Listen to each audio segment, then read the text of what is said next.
Guys, luto na nato atong upo with miswa. Ara guys, mao na atong upo, atong miswa, atong kamatis, bumbay, ug ahos. So, let's start. So, diday na tumalintan atong tinapa sagol sa atong upo and miswa. So, magpainit na to sa atong mahiwagang kaldero. Init naman niya itong mahiwagang kaldero. Butangan na to siya oil gamay. Uy, nadaghan siya guys. Sige, okay na na. Ano na ito ibutang? Idungan na natin. Ouch. Idungan na nga itong mga lamas og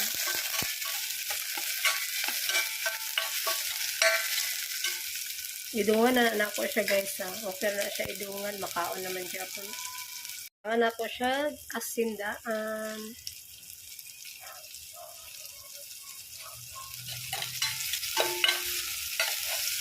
Wala naman na itong mga lamas guys. Ilunod na natong tinapa.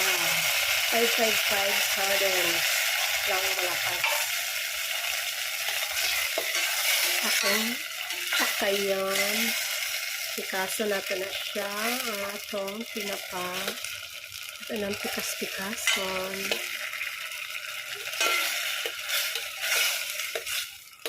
So, magic sarap. Dito malalasap ang tunay nga sarap. Magic sarap.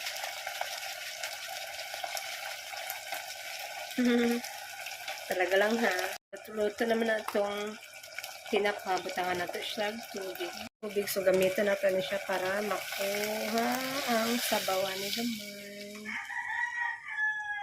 Butangan natin siya mga 3 cups.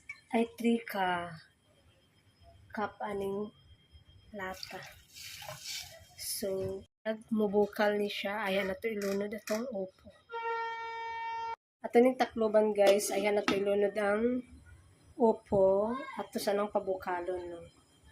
Bukal naman na itong kuan. Tani siya. Sabaw. Ilunod na na ito atong upo guys. Lunod na des. Takulato na nanday na nato siya nga mahumok na niya itong upo. Ayan nato ilunod ang atong miswa. So, pabukalan na sa nato ni siya. Lato na ito mahumok ang upo.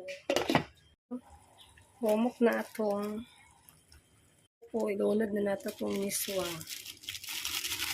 Upat kasupot nga miswa akong ibutang guys.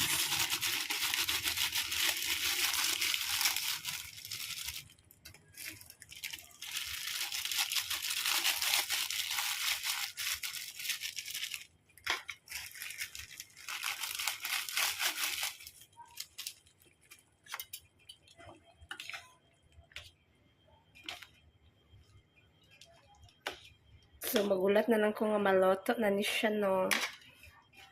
Takloban na to. Biyaan na to og 1 year. So, hapit na siya maloto, guys. Taw-taoran mga 5 minutes na lang. 5 minutes luto na siya. Atong upo with miswa. So, luto na siya, guys. Ato na siyang pagwaon.